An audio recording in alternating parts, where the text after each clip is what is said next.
What's up, guys? Welcome back to the channel. Here we are with another reaction. In this one we have why Australia is the key to the US military's plan to counter China. Before we dive in this video, if you guys happen to enjoy, please don't forget to smash that subscribe button, give the video a thumbs up, and let's dive right in.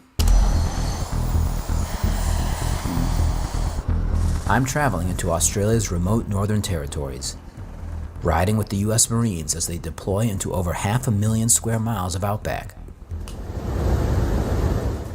As tensions between the US and China continue to increase, America is sending thousands of troops to Australia and building infrastructure at key locations in the country. In a strategy to prepare for a potential war over Taiwan, the US is increasing its military presence here to a level not seen since World War II. The US and China have described Taiwan as the region's most volatile flashpoint. Taiwan is regarded by China as part of its territory, and Beijing has vowed to take control of the island by force if necessary. President Biden has said the US would intervene militarily if that happened, potentially bringing America and China into direct conflict. Australia's geography offers advantages for the US. Lying outside the range of most Chinese missiles, the country has been compared to an unsinkable US aircraft carrier.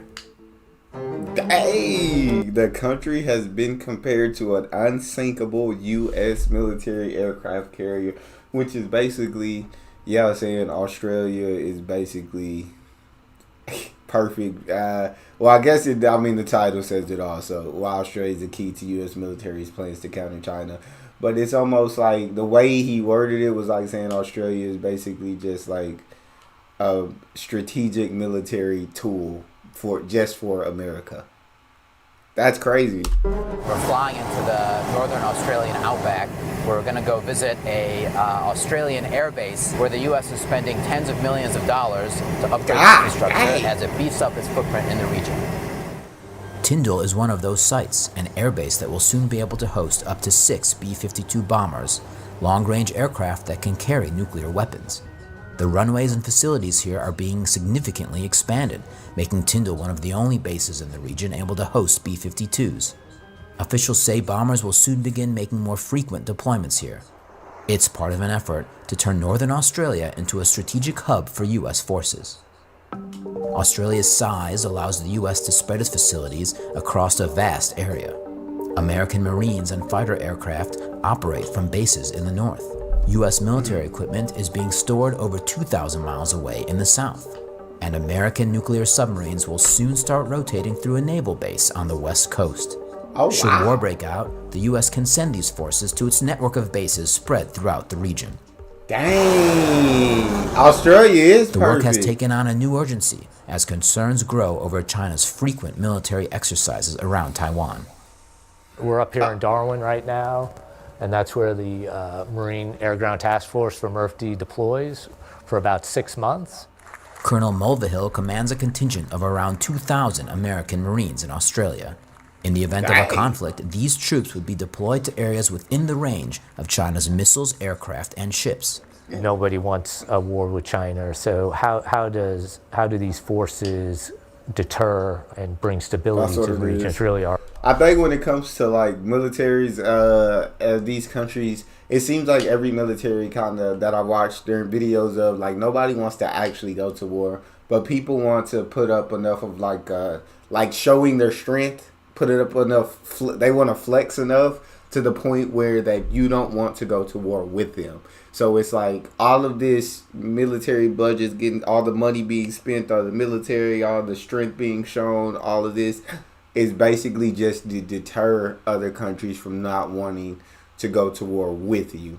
I've learned that, and it's a good strategy. I love that because it actually means that nobody has to go to war. So when you can deter someone from wanting to attack you, it stops them from attacking you. So it means lives aren't lost, and I love human life not being lost. So I love the no wars, and if you got to scare, if somebody, you got to strike fear in someone for them to not attack you, and that's the only way that you can stop them from attacking you, then you got to do whatever you got to do. Our main focus. The key is to balance your lethality with your survivability. We've been fighting wars in Iraq and Afghanistan for over a decade, and the tactics that we applied there just don't apply to the modern battle space. So distributed operations, those forces are more survivable because they have a smaller signature management physically, electromagnetically. They're harder for our adversaries to find.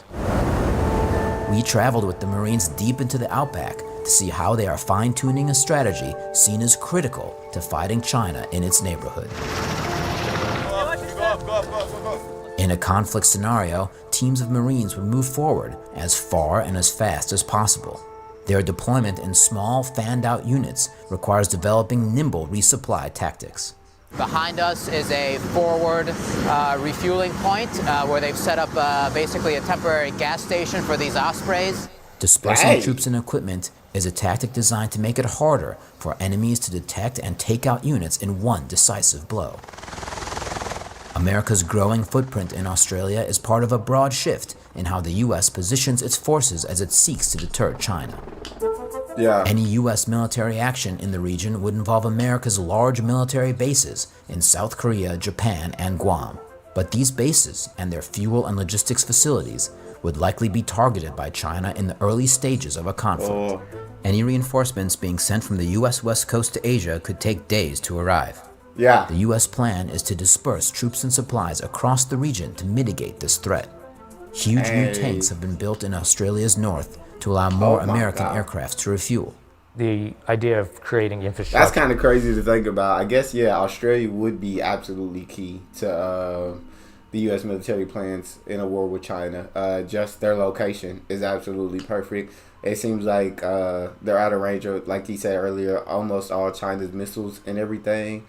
But then they're able to, I guess, as quick as they can, get more backup and everything to the bases that they already have in places close to China, in those islands, in different places that they already have close to China. So Australia sounds like they'd absolutely be key. What I wouldn't want, I guess, is China and America like going to war on the grounds of Australia, and to where Australians have to be afraid of that. I wouldn't want that. So hopefully, there's no war. Hopefully war doesn't break out, and hopefully Australians don't have to deal with war on their doorstep, because war on your doorstep is just horrific. So that's my hopes. I'm interested. I'm intrigued to hear what you guys got to say about this. About, I guess, America seeing Australia as the perfect key location to be able to go to war with China, and that location being used to send reinforcements to all the different locations that they already have, all the different bases that they already have, and then fighting from that Australian point. What do you guys think? And to be able to forward posture capabilities is really important for us. The distances from places like Camp Pendleton and even Hawaii are so long that it would be costly and inefficient to constantly bring material and vehicles and even fuel in and out. Our actions obviously have strategic implications, and that's why we're regularly rehearsing bringing those forces in, bringing those capabilities in, because Darwin and the Northern Territory is such strategic terrain. China has warned the U.S. military buildup in northern Australia could spark an arms race, but the American military continues to beef up its presence here as it shifts to focus on the threat from China. It's a vast effort to prepare for a conflict unlike any it has fought for decades. So, like I said, I gave you kind of my opinion on what I think about the situation. I'm very intrigued to hear from you guys and to hear what you think. Drop it in the comment section. Talk to your boy. If you enjoyed that, please don't forget to subscribe, give the video a thumbs up, and check out the next one. See you guys next time.